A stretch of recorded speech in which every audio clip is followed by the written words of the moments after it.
Okay, the first thing you're going to do is take 2 1/4 cups of warm water. It must be warm so that the yeast can feed off of it. If it's too cold, the yeast will die, or if it's too hot. Then you're going to take 1 packet of yeast, or 10 grams, and you're going to add that into the water.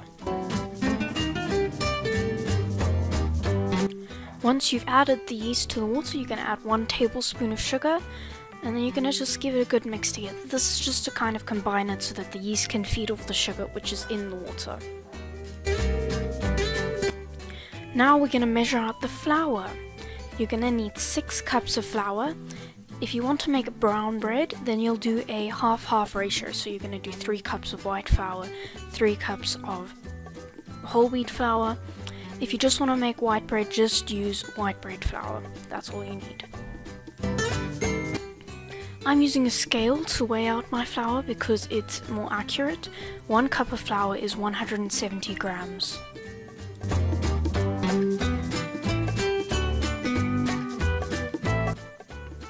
Once you've added all the flour into a bowl that's separate from the yeast, you're going to add another 2 tablespoons of sugar to the flour and a teaspoon of salt.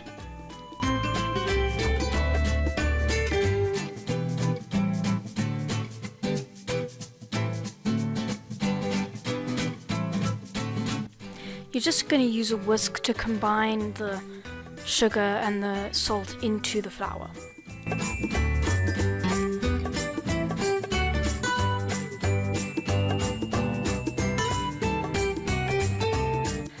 Your yeast is ready when you see it's formed like a thing of foam on top.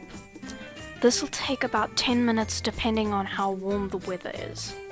Once you've got your yeast mixture ready, you're going to add flour a little bit at a time, mixing until it's all combined, and it'll start to form a dough.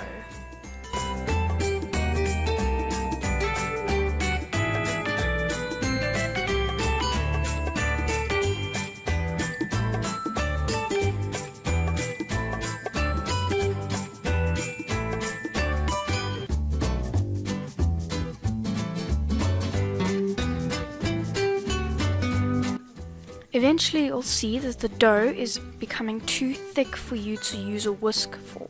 So you're going to start using your hands to combine the rest of the flour into it. Eventually the dough will become firm enough for you to start kneading it on the counter.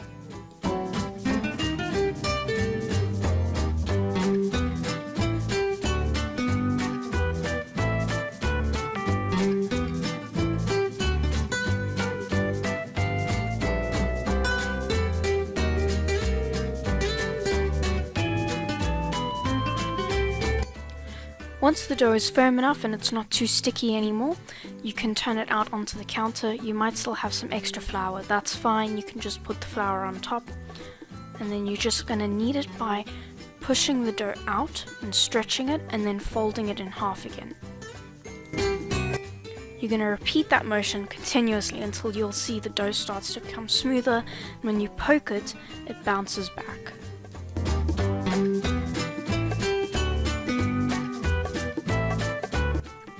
If you notice your dough is really stiff and it's just flaky and it's not really coming together, you can add a little bit of water, but only a teaspoon to a tablespoon at a time, because a little bit of water can go a long way.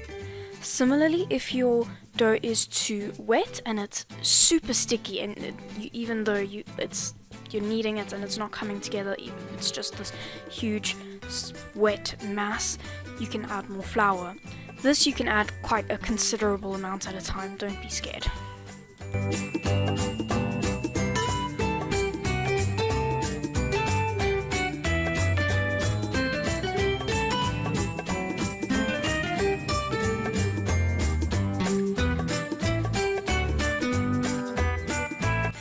Eventually, after 8 to 10 minutes of kneading, you'll see the dough become smooth, and if you poke it, it'll bounce back. If you don't want to knead it by hand and you happen to have a dough machine or a stand mixer with a dough hook, you can just use that and knead it for about 8 to 10 minutes as well, until it looks the same as what it will be when you're done kneading it by hand.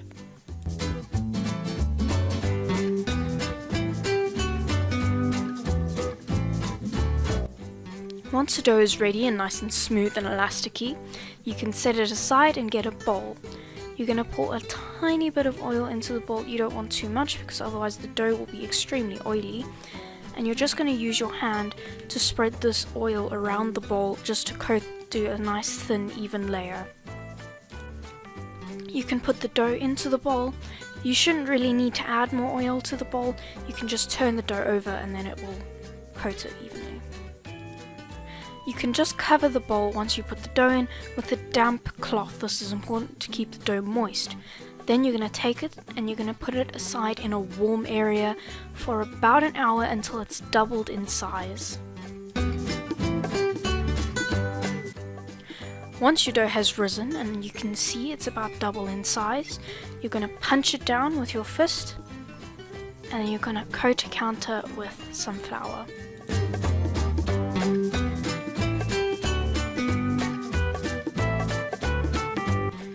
You may need to knead the dough a little bit just to kind of bring it together. Straight after that, then it's ready to go. This recipe will make about 2 loaves of bread, so you can just cut the dough in half. I'm going to make a loaf of bread and then 6 bread rolls with the other half. You can just set the one piece of dough aside and you can work with the other dough by folding it in on itself and kind of turning it into a log. You don't want this log to be too long because otherwise it won't fit in the loaf tin, so try and make it moderately sized.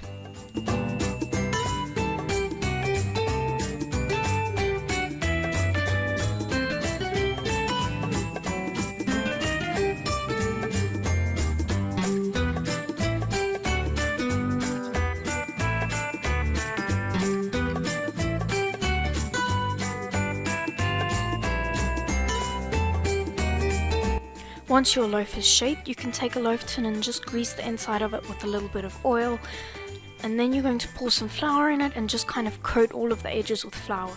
This is just to make sure that the loaf doesn't stick in the tin when you take it out of the oven. You're going to set your dough inside of the loaf tin and you're just going to make little lines. You're going to cut lines on top of it. This is to make sure that when it bakes, it doesn't break the top of the bread open. After that, you're going to set your dough aside again. You're going to cover it with the thing to rise again for another hour or half an hour.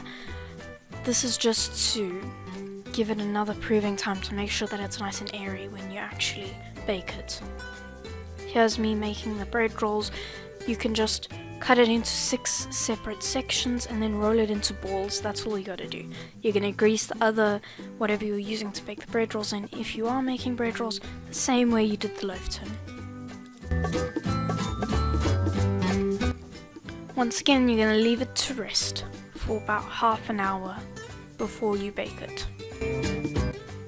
Once it's done resting, you can preheat your oven to 180 degrees before you put the bread in. But once it's in, you're going to put the bread in for about half an hour.